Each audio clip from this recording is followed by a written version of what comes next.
Building করতে যাই বা ব্যবসা বাণিজ্য করতে যাই, আমরা চাঁদাবাজির মুখোমুখি হই, এটা বন্ধ হবে কিনা। সেখানে উনি জবাবটা দিয়েছেন এরকম যে আমরা যেই প্ল্যান করি না কেন কোনো ইস্যুই সাকসেসফুল হয় না। তার বললাম তো না জেনে এসব বলবা না। তুমি কি আমার কাছে কি ওই এইটা ব্যালটটা নাই, আমি কি তোমাকে দেখাবো? আচ্ছা আপনি বলেন তো কিভাবে পোস্টাল ব্যালট ভোটটা দিতে হবে? না পোস্টাল ব্যালটের ভোট তো হানার মধ্যে তো সিল দিবে অথবা টিক দিবে। হানা লেখা থাকবে, হানা লেখা থাকবে। এখন তুমি এটা বলতে বিল্ডিং করতে যাই বা ব্যবসা বাণিজ্য করতে যাই, আমরা চাঁদাবাজির মুখোমুখি হই, এটা বন্ধ হবে কিনা। সেখানে উনি জবাবটা দিয়েছেন এরকম যে আমরা যেই প্ল্যান করি না কেন কোনো ইস্যুই সাকসেসফুল হয় না। তারপরে বলা হচ্ছে যে সরকার থেকে একটা বার্তা যাবে। বিষয়টা কিন্তু এখানে নয়। সরকারে যাবেন কে? সরকারে যাবেন, আজকে যদি আমি তর্কের খাতিরে বলি, হয় তারেক রহমান সাহেব, নয় জামাতের আমির ডাক্তার শফিকুর রহমান। তার প্রশ্ন যার কাছে আসবে সরকার থেকে বার্তা যাবে মানে কি? ক্ষমতায় গেলে তো যাকে প্রশ্ন উনিই সরকার প্রধান হবেন। সুতরাং সিম্পল উত্তর আসা উচিত ছিল জাস্ট চাঁদাবাজি বন্ধ হবে। কথাটা উচিত ছিল তাই। কারণ কেন সেটা বলবেন কেন? আমি নিশ্চিত করে বলে দিচ্ছি, এই বাংলাদেশে যখন যে ক্ষমতায় থাকে তার দল চাঁদাবাজি করে। এক দল ক্ষমতায় আরেক দল চাঁদাবাজি করে, এই নজির নাই। তাহলে আপনাকে দলীয়ভাবে চাঁদাবাজিটা বন্ধ করতে হবে, দলীয়ভাবে।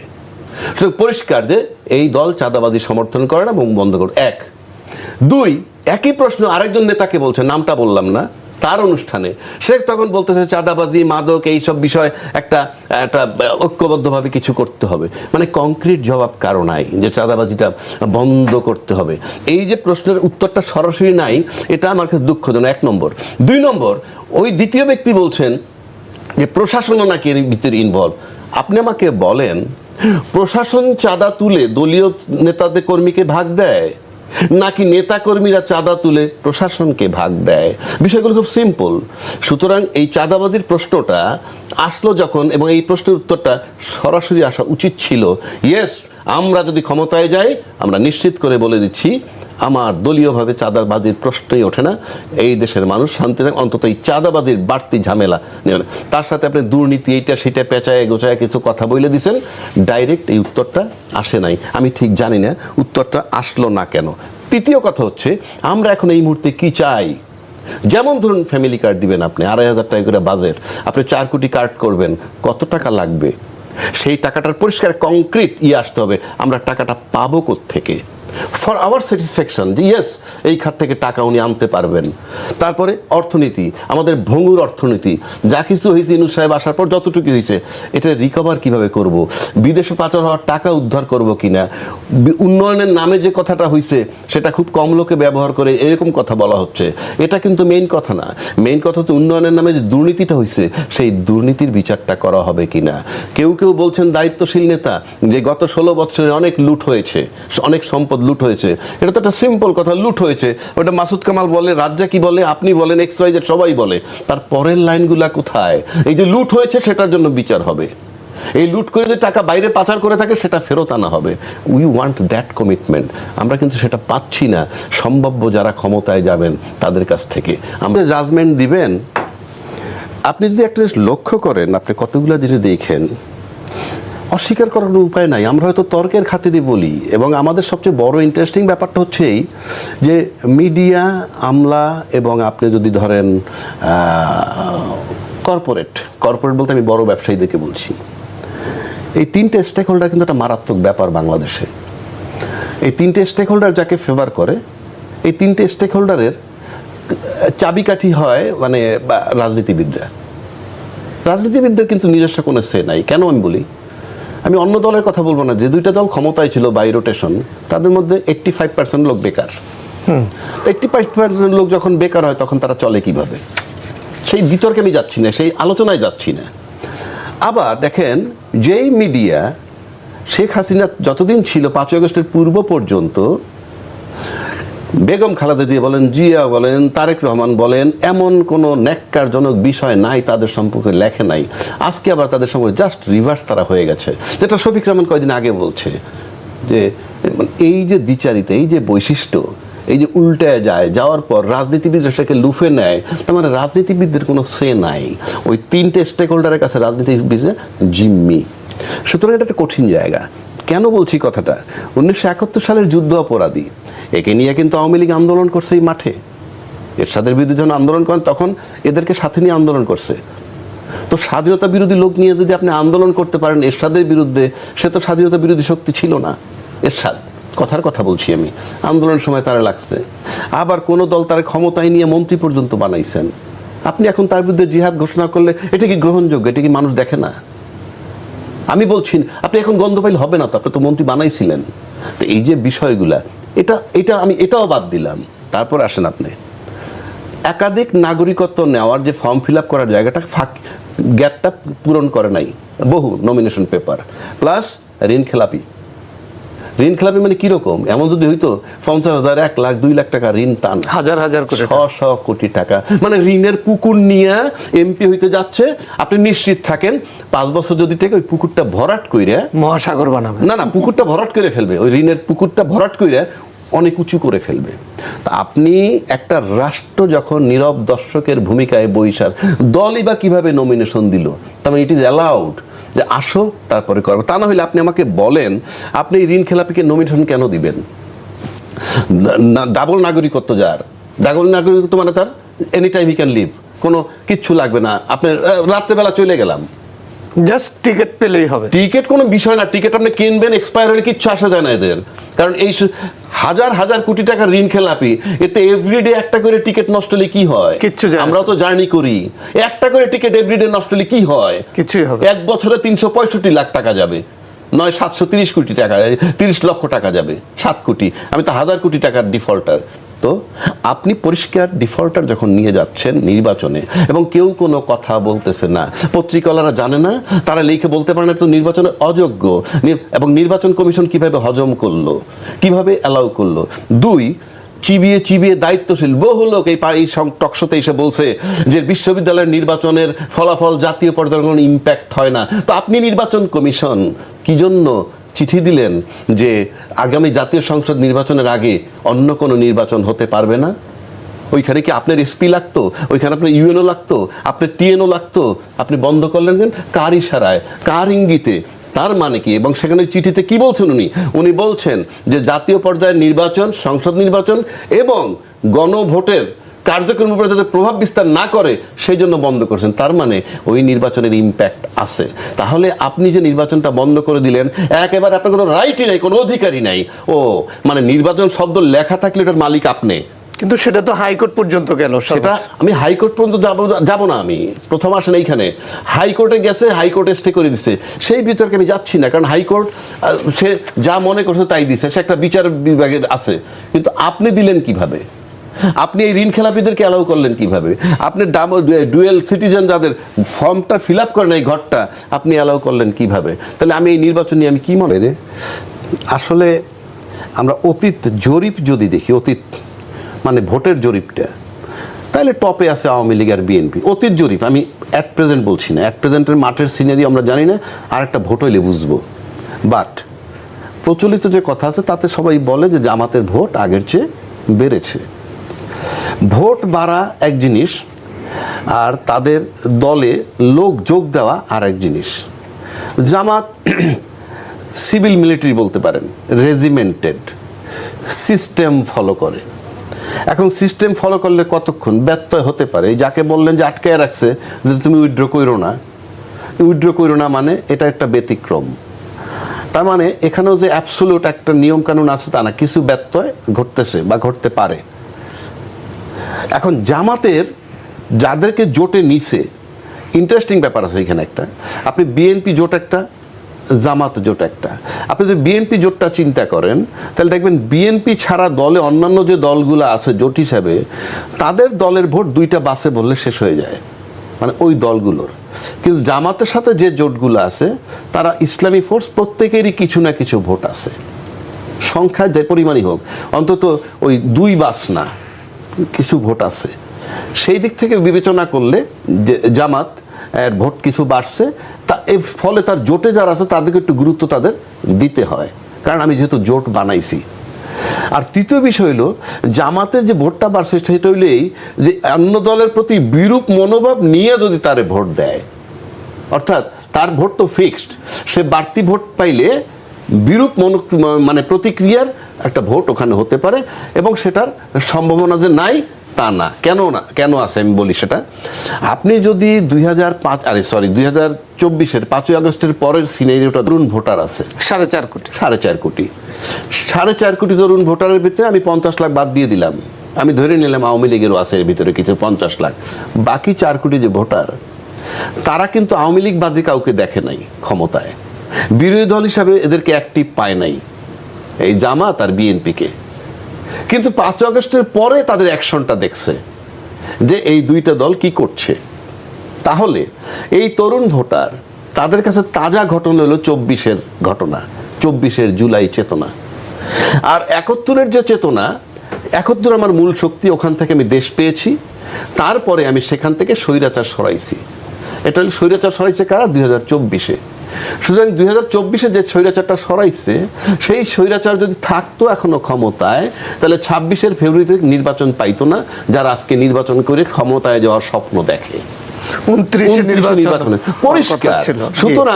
সুতরাং এদের কাছে কঠিন ঋণী, তারা মানুক আর নাই মানুক। আপনি 26-এর ফেব্রুয়ারিতে নির্বাচন পাইছেন এই এনসিপি যারা বানাইছে ছাত্র, তাদের মাধ্যমে। দায়িত্বশীল দল বলতে আমরা এগুলোর ভিতরে নাই, আবার সময়ের ব্যবধানে বলছে আমরা আন্দোলন করেছি।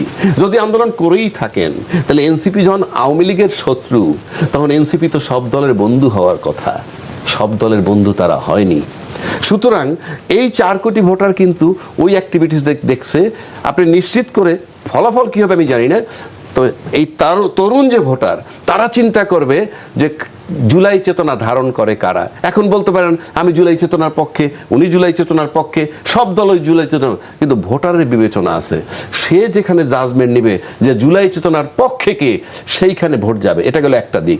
সেকেন্ড দিক আরেকটা মারাত্মক, যে দলে যেই থাকুক না কেন, আমি যে দলটা ফলো করি, মনে করেন ফর এক্সাম্পল, কিন্তু আমার ছেলে একটা মারা গেছে আন্দোলনে, আমি যদি দেখি আমার এই দল এখন ওই কি বলে ফ্যাসিস্ট সরকারের দিকে টানে কিছুটা, আমি এই দলে বিলং করলেও মুখে কিছু বলবো না, ভোট তাকে দিব না। কারণ আমার সন্তান গেছে, সেটার ব্যথাটা আমি বুঝি, আমার দল বুঝবে না। আবার 30,000-40,000 আহত হয়েছে, তাদের নানা বা দাদা বা বাপ যারা ভোটার, তারাও চিন্তা করবে সে যে দলেই বিলং করুক না কেন, যদি দেখে যে না ওই ফ্যাসিজমের পক্ষে তাদের অ্যাক্টিভিটিস, ভোট সেখানে দেবে না। এবং এই 30,000 আহত হওয়ার গার্জিয়ানরা, ওই 1400 নিহত তাদের গার্জিয়ানরা, এরা কিন্তু ব্যাপক প্রচারণা চালাবে যে জুলাই চেতনা ধারণ করে যারা, তারা যেন সামনে ক্ষমতায় আসে। সেক্ষেত্রে ভোট যদি কিঞ্চিত না, আমি 40-50% যদি সুন্দর হয়, আপনি নিশ্চিত থাকেন লড়াই হবে হাড্ডাহাড্ডি, কোনো ডাউট নাই। জি, বা বাংলাদেশের যে চলমান প্রক্রিয়া রাউন্ড দ্য ইয়ার চলতে থাকে, তাতে বাংলাদেশের 3 দিকে আছে প্রতিবেশী ভারত, আমেরিকা তো বাংলাদেশের প্রতিবেশী না। সুতরাং আপনি ভারত যতটা কনসার্ন হবে বাংলাদেশ ইস্যুতে, বাংলাদেশের রাজনীতি, বাংলাদেশের সমাজনীতি, বাংলাদেশের অর্থনীতি, বাংলাদেশের কালচার, এটা তো আমেরিকা হবে না, 1 নম্বর। 2 নম্বর হলো এই ভূখণ্ডে হয়তো আমেরিকার সাথে সবচেয়ে বড় লড়াই চায়নার। এখন ভারত যদি চায়নাকে মোকাবেলা করতে পারে ইন ফেভার অফ আমেরিকা, তাহলে আমার কাছে মনে হয় তাদের ভিতরে খুব একটা ঝামেলা থাকার কথা না। এখন আসেন আপনি ভোটের ক্ষেত্রে কি হয়, কোন সরকার ক্ষমতায় গেলে কোন দেশের কোন সরকারের পক্ষে থাকবে বলে বিবেচিত। সেক্ষেত্রে যদি আপনি যে আলোচনাটা আসছে তাতে মনে আপনি বললেন বিএনপি মানে ভারতের দিকে ঝুঁকে আছে, জামাত মানে আমেরিকার দিকে ঝুঁকে আছে। বিষয়টা যদি এরকম হয়, বাংলাদেশের নির্বাচনের দিকে তাহলে তাকাইতে হবে। বাংলাদেশের নির্বাচনের 3টে ধাপ, 3টে স্টেজ। ফার্স্ট হলো সুষ্ঠু নির্বাচন। আমি যেটা আপনাকে বললাম, সুষ্ঠু নির্বাচন মানে হইল 2টা দলের হাড্ডাহাড্ডি লড়াই হবে। এবং হাড্ডাহাড্ডি লড়াই আমি নিশ্চিত করে বলে দিচ্ছি, আজকে যে বাংলাদেশের পরিস্থিতি, তাতে ওই লড়াইতে 2/3 মেজরিটি কেউ পাবে না, বাট সিঙ্গেল মেজরিটিতে কেউ না কেউ জিতবে। এটা আমার ধারণা, I may be wrong. On the other hand আর 2টা পার্ট বাংলাদেশের নির্বাচনে থাকতেছে, একটা হলো কারচুপি, আর একটা হলো আপনার ইঞ্জিনিয়ারিং। অনেকে মানে গোলায় ফেলে যে কারচুপিটা কি আর ইঞ্জিনিয়ারিংটা কি। কারচুপিটা করে পেশি শক্তি, মানে দলের নেতাকর্মীরা ভোট সেন্টারে যাবে, ভোটটাকে কেন্দ্র করে দখল করবে, প্রশাসন নির্বিকার তাকায় থাকবে, সিল সাপ্পর মারবে। সেই ব্যাপারটা আমার একটু ডাউট আছে, বোধহয় এবার খুব কঠিন সেটা আমার ধারণায়। এবার আসেন ইঞ্জিনিয়ারিং কারা করে? ইঞ্জিনিয়ারিং কিন্তু কোনো দল করে না, ইঞ্জিনিয়ারিং করে প্রশাসনের কর্মচারীরা। এই প্রশাসনের কর্মচারীরা যদি ইঞ্জিনিয়ারিং করে, সেটাকে আপনি ঠেকাবেন কি করে? আচ্ছা, এখন আসেন, পদ্ধতি একটা আছে, সেটা কি? আপনি যে কেন্দ্রে ভোটটা গণনা করা হয় সেখানে কিন্তু পুলিং অফিসার স্বাক্ষর এবং পুলিশের স্বাক্ষর দিয়ে একটা কপি তাদেরকে দিয়ে যেতে হয়। না দিয়ে গেলে আপনি কি করবেন? প্রশ্নটা আমার ওইখানে। আপনি ভোট কে কতবার লেখা আপনার দেখাইলো, পুলিং এজেন্ট দেখাইলো, সব কিছু ঠিক আছে, দিয়ে দিল, আপনি কপিও একটা দিয়ে দিল। ফর এক্সাম্পল, এক দল পাইছে 153, একজন পাইছে ধরেন এই 107, 153 আর 107, ওই একের 2 করে যদি আপনি জমা দেয়, আমি কথার কথা বলছি, তাহলে 153 আর 207 হয়ে গেল। আর আপনার কাছে যে কপিটা আছে এটা 107 আছে, এটা আপনি মিলাবেন কখন? ও তো এটা পাঠাই দিল, যে কেন্দ্রে ভোটটা গণনা করা আপনি টের পাইলেন যে এটা pulling officer for example over, এবং পুলিশে যাবেন রিটার্নিং অফিসারের কাছে মামলা করতে, returning officer this way that way আপনার ওই দিনটা পার করে দিলে, না দিয়ে গেলে আপনি তার কাছে যেতে পারতেছেন না। প্রশ্নটা মাস্টার মধ্যে যেতে হবে, আপনি ভোট কে কতবার লেখা আপনাদের দেখাইলো, পুলিং এজেন্ট দেখাইলো, সবকিছু ঠিক আছে, আমরা জানি আমাদের কপি একটা দিয়ে আইন ফর এক্সাম্পল বিচার ব্যবস্থা কিভাবে চলে, এবং ওভান পরের দিন যখন শুনবেন অমুক দল বিজয়ী, জামাত বিজয়ী হয়েছে ফর এক্সাম্পল, বা বিএনপি বিজয়ী হয়েছে, আপনার কেউ আদালতে গিয়া আপনি কোনো রেজাল্ট পাবেন না। রেজাল্ট পাইতে ওই পার্লামেন্টের মেয়াদ শেষ হয়ে যাবে, আমরা অতীতে দেখছি। কাজেই এই ইঞ্জিনিয়ারিং একটা জায়গা, যেই ইঞ্জিনিয়ারিংটা ডিপেন্ড করে, এই ইঞ্জিনিয়ারিং যারা করবে, যদি আপনি ভারত আর আমেরিকা নিয়ে আসেন এই আলোচনার মধ্যে আমি বলতেছি, তাহলে ইঞ্জিনিয়ারিং যারা করবে তারা কোথায় ফেভার করে, অথবা এই কর্মচারী কাদের নিয়ন্ত্রণে বা কারা নিয়ন্ত্রণ করতে পারে ইঞ্জিনিয়ারিং যদি ধরি আমি। কারণ বাংলাদেশে কোনো ইলেকশনে ইঞ্জিনিয়ারিং কিংবা কারচুপি ছাড়া হয়নি এ পর্যন্ত, কম আর বেশি। সুতরাং আমাদের কাছে এখন সবচেয়ে সন্দেহের জায়গাটা হলো ইঞ্জিনিয়ারিং। কিন্তু আমি এই কারচুপি বা দলীয় নেতা সেটার ব্যাপারে আমার একটু টেনশন কম আছে, কিন্তু ইঞ্জিনিয়ারিং একটা ব্যাপার আছে। আর একটা ব্যাপার আমি দেখতেছি, আমরা সবাই কিন্তু গণতন্ত্রের জন্য চিৎকার করি, কিন্তু আমি বিশ্বাস করি না যে কেউ গণতন্ত্রে বিশ্বাস করে। কারণ আমি কেন বলি কথাটা, আপনি দেখেন আব্দুল মোমেন আমাদের সাবেক পররাষ্ট্রমন্ত্রী, সে কিন্তু বক্তব্য দিছে যে এত বড় একটা দলকে বাইরে রেখে নির্বাচন করা তারা সঠিক মনে করছে না, প্লাস তারা বসে নাই, নানান জায়গায় লেখালেখি করতেছে। সমস্ত পশ্চিমা বিশ্ব এবং আমেরিকান অ্যাম্বাসেডর সবাই বলতেছে আমরা সবার সাথে কাজ করতে চাই, তার মানে সবার অংশগ্রহণ চায়। এখন আমার প্রশ্নটা অন্য জায়গায়, যে আপনি যারা যে দলগুলো নির্বাচন করতেছেন, দায়িত্বশীল দল, সকাল বিকাল খালি গণতন্ত্রের কথা বলে বলে মুখে ফেনা তুলে ফেলছেন। তো আপনি যদি গণতন্ত্রে বিশ্বাসী হন, তাহলে একবারও কি আপনারা নির্বাচন কমিশন তথা সরকারকে প্রশ্ন করছেন যে দলটা ব্যান্ড নয় কার্যক্রম স্থগিত করা হয়েছে, তাহলে যে দলটা ব্যান্ড নয় সে যদি ন্যূনতম 25% ভোটার রিপ্রেজেন্ট করে, তাহলে 1/4 of the population say represent করে, এইরকম একটা বিরাট অঙ্কের লোক রেখে আমরা নির্বাচনে যাচ্ছি কেন? আমি কিন্তু সরকারের দোষ দিব না, রাজনৈতিক দল যারা গণতন্ত্রে বিশ্বাসী, কিন্তু সরকার তো গণতন্ত্রে বিশ্বাসী। আওয়ামী লীগের তামাশা মনে করেন না, এত ফাঁক ফোকর রেখে গেছেন, ডুয়েল সিটিজেন ইলেকশন করতেছেন, ব্যাংকের ঋণ খেলাপি ইলেকশন করতেছেন, প্রত্যেকটা জিনিস বিষাক্ত সাপের মতো ছোবল দিবে আপনাকে। সংস্কারের জন্য আপনি 8 মাস ব্যয় করছেন, 8 মাস, এবং যে দলের কোনো অস্তিত্ব নাই বাংলাদেশে তাদেরও সুযোগ হয়েছে সকালবেলা বাসাতে রওনা দেয়, কই যান ভাই? ঐক্যমত্য কমিশনে যাই, দেশের সংস্কার নিয়ে আলাপ করতে হবে। তার 50টা লোক নাই বাংলাদেশে, বাট ওই সংস্কারের নামে যায় নাই, ডেইলি সুন্দর সাইজে ঘরের থেকে গেছে। সব তো ঘুরে ফিরে আপনি সরকারকে দোষ দিবেনই। রাজনীতিবিদরা কি করছে? না হইলে যে রাজনীতিবিদদের লোকসান, না হইলে যে বেকায়দা রাজনীতিবিদরা পড়বে, সরকারের কি? এই যে 30টা দলের কথা বললো উনি, 30টা দলের মাত্র 60টা লোক গেছে, এর ভিতরে প্রতিনিধি ছিল কার? বিএনপির, জামাতের আর এনসিপির যদি কিছু ধরেন, আর ইসলামী দল যারা খুচরা। অন্য যে দলগুলো আছে বললামই তো, তাদের দলের সমর্থক ডাকেন, 15 দিনের নোটিশ দিয়ে ডাকলে 200 হয় কিনা? তা আপনারা যে লেফট রাইট করলেন 8 মাস, আপনারা ঐক্যমত্যে আসতে পারেন নাই কেন? ইউনূস সাহেব না করছে ঐক্যমত্যে আসতে আপনাকে? এটা রাজনৈতিক দলের ব্যর্থতা যে আপনারা ঐক্যমত্যে আসতে পারেননি। না পারার পর গণভোটের কথা আসলো, সেটাও শেষ পর্যন্ত রাজনৈতিক দল দায়িত্ব দিল কারে? সরকারে, দেয় নাই? যে সরকারি সিদ্ধান্ত। তা সরকার তার গণভোট নিয়ে কথা বলবে না? আমি তো বিচার সংস্কার তারপরে নির্বাচন নিয়ে আসছি, এটা তার রাইট। তার গণভোট পাশ করলেই সংস্কারের একটা বিষয় আসতে পারে। গণভোট পাশ করলেই এই জাতীয় সংসদ নির্বাচনে যারা যাচ্ছে তারা কিঞ্চিত বৈধতা পেতে পারে। যদি আপনি গণভোট পাশ না করান, বিরাট প্রশ্ন থাকবে, আপনি সংবিধানে ঢুকবেন কেমনে? সংবিধানের সরকার প্রধানমন্ত্রী নাই, আপনি নির্বাচন দিচ্ছি ইউনূস সরকার, কে? অন্তর্বর্তীকালীন সরকার, তার নাম সংবিধানের মধ্যে নাই। মানে সরকারের বৈধতা পেতে হলেও সরকারের বৈধতার কিচ্ছু আসে যায় না, আপনার বৈধতা চিন্তা করেন। কোনো ত্রুটি নাই, সরকার তো বসানো হয়েছি, কিন্তু আপনারা যারা নির্বাচিত হয়ে যাচ্ছেন তাদের বৈধতার চিন্তা করেন। আওয়ামী লীগের তামাশা মনে করেন না, এত ফাঁক ফোকর রেখে গেছেন। ডুয়েল সিটিজেন ইলেকশন করতেছেন, ব্যাংকের ঋণ খেলাপি ইলেকশন করতেছেন, প্রত্যেকটা জিনিস বিষাক্ত সাপের মতো ছোবল দিবে আপনাকে সময়ের ব্যবধানে, এবং শুধু এই ভয়ের উপরেই আপনাকে দিয়ে অনেক কিছু করানো যাবে, সেই রাস্তায় আপনারা পরিকল্পিতভাবে যাচ্ছেন। ডুয়েল সিটিজেন মানে you can leave the country at any moment, এটা গেল একটা দিক, অর্থাৎ তার পালানোর পথ আপনারা রেখে দিলেন।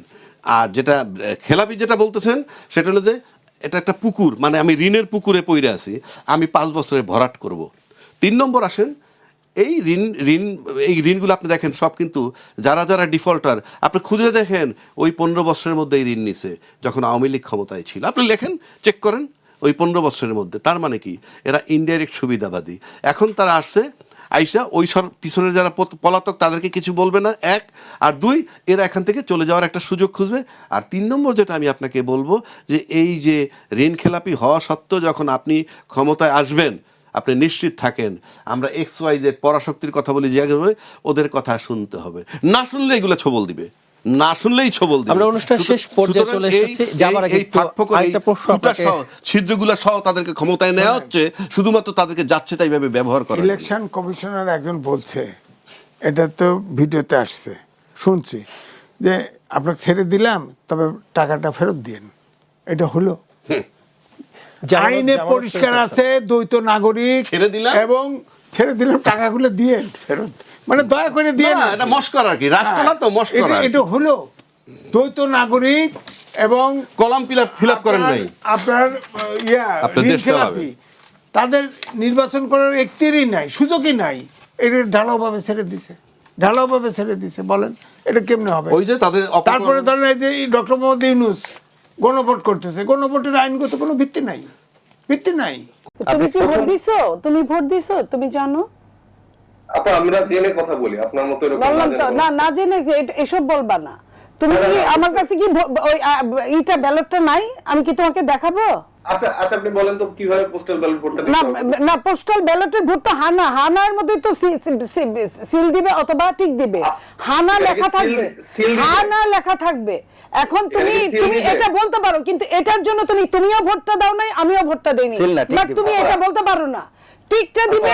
তুমি বলতে পারো যে এটার জন্য তোমাকে এত লম্বা করে টাইনে আনা, তুমি এমন সব জানতে হয়ে যাও না, বেয়াদবের মতো কথা বলবা না, কথাটা বলবা নিজের সৌন্দর্যটা বজায় রেখে কথা বলবা। আচ্ছা আপনি যদি এরকম লাইভ টক না, কেন লাইভ টক শুনতে তুমি উল্টাপাল্টা কথা কি? তুমি তোমার মতো তুমি বলবা, তুমি আরেকজনকে তুমি আঙ্গুল তুলে কথা বলো কেন? ভুল তথ্য কেন দিবেন না? কেন ভুল তথ্য দিলাম নাকি? তুমি আনারস আর আপেল নাই, ব্যালট ছাপানোটা নাই, এরকম ধানের শীষকে নিচে দাও নাই, তুমি ওইটা বলতে পারো যে এটা তো হ্যাঁ এবং না এর মধ্যে, তুমি বলতে পারো তোমার জায়গা থেকে, তুমি অন্যকে তুমি দোষারোপ করতে পারো না। কেন অপতথ্য বেয়াদবের মতো কথা বলছো?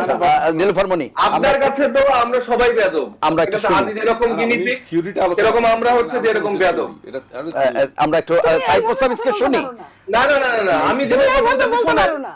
তুমি ধানের শীষকে তুমি উপরে দিয়ে দিছো, দেখছেন ধানের শীষ উপরে দিছো। না না না, আপনার লিমিটেশন কি জানেন আপা? আপনি কথা শেষ করতে দিচ্ছেন না, কারণ জানেন যে আপনি মিথ্যা একটা তথ্য ছড়িয়েছেন। কোনখানে মিথ্যা তথ্য ছড়ালাম? আমরা একটা শুনি, এটা নাই, ব্যালটটা নাই। আমাকে আপনি শেষ করতে দেন। জি, আপনার যদি সেই সততার জায়গাটা থাকে, তোমার ভাষার জন্য তোমাকে শেষ করতে দাও। আপনি শেষ ভাষা নোংরা থাকবে কেন? আমার ভাষা কই নোংরা হলো বাবা? আপনি ভুল শুদ্ধ ভাষায় কথা বললেই সুন্দর ভাষা হয়। আপনারা এসে আমাদেরকে মেরে থুয়ে চলে যাবেন, আপনি বলবেন হ্যাঁ কিছু কিছু বিচ্ছিন্ন ঘটনা, কিছু কিছু গিনিপিগ, আর আমরা কিছু বললে সেটা দোষ হয়ে যায়। না, আগে আমার কথাটা শেষ করতে দেন, তারপর আপনারা ব্যালটের প্রতীকের অবস্থান সম্পর্কে যদি বলেন। না না, আমি আগে পোস্টাল ব্যালটের কথা বলছি। পোস্টাল ব্যালট আপনারা জানবে না, কারণ হচ্ছে যে এটা শুরু থেকে জাতীয় নাগরিক পার্টির যে এনসিপি ডায়াসপোরা অ্যালায়েন্স, তারা শুরু থেকে চেষ্টা করছিল যে প্রবাসী তার ভোটাধিকার যেটা যেন নিশ্চিত হয় সেজন্য কাজ করার জন্য। তো সেই জায়গা থেকে সিগনেচারই করো নাই। আপু আমাকে কথা বলতে দেন। জি প্লিজ। তো সেই জায়গা থেকে আমরা চেষ্টা করছিলাম যে কয়টা পদ্ধতি আছে সেটা আমরা ইলেকশন কমিশন থেকে শুরু করে এটা নিয়ে আলাপ আলোচনা হয়েছে, আমাদের যে প্রবাসী ভাইরা আছে দলমত নির্বিশেষে সেখানকার মানুষজন এই ব্যাপারটা নিয়ে কথা বলেছে এবং সেই প্রসঙ্গে এগিয়েছে। তো যে পোস্টাল ব্যালটের সিস্টেমটা এসছে সেখানে কিন্তু একটা অ্যাপ দেওয়া হয়েছিল, হ্যাঁ। তো সেই অ্যাপের মাধ্যমে স্বয়ংক্রিয়ভাবে আপনারা যে বিকাশ হয়তো ব্যবহার করেছেন, আপনারা দেখবেন যে মুখের অবয়ব নেওয়ার জন্য যে সেলফি ক্যামেরা সেটা দিয়ে কিন্তু সেই অ্যাক্সেসটা নেওয়া হয়।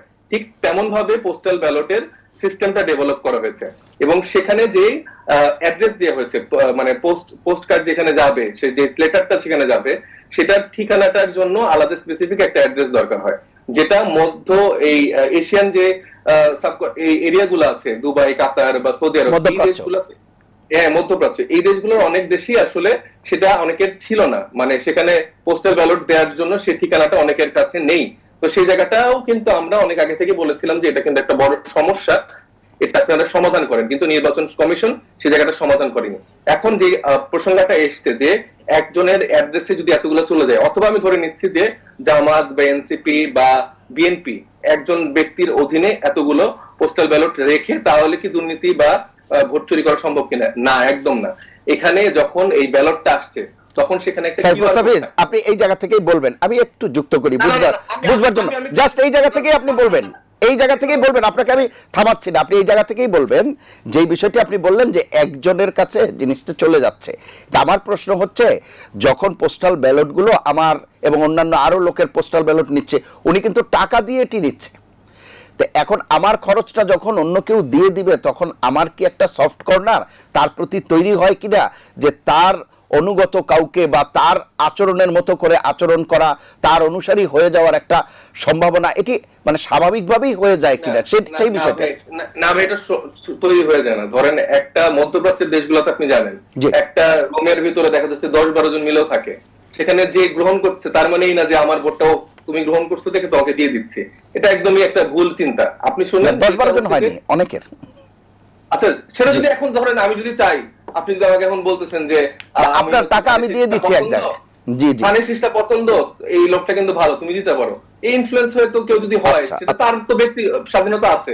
আমি যদি এখন আমাকে কেউ কনভিন্স করতে পারে, আমি যদি কনভিন্স করে বলি যে হ্যাঁ আমি এটাতে দিব, তো সেখানে তো আপনার আসলে এই কথাটা বলার রাইট নাই, যদি আমার নিজের ইচ্ছা থাকে সেখানে।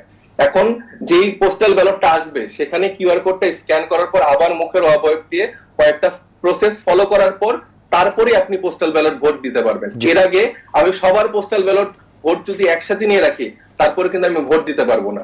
তো সেক্ষেত্রে আপনারা যেটা চাচ্ছে পুরা মানে পেজটা জুড়ে একটা ধানের শীষ থাকবে, তাহলে ধরেন তার জন্য সুবিধা, আরেকটা পেজে শুধু না থাকবে তাহলে ধরেন আরেকটা সুবিধা, তাহলে ধরেন চূড়ান্ত পক্ষপাতমূলকের যে জায়গাটা সেটা তাইলে হয়তো নিশ্চিত হবে।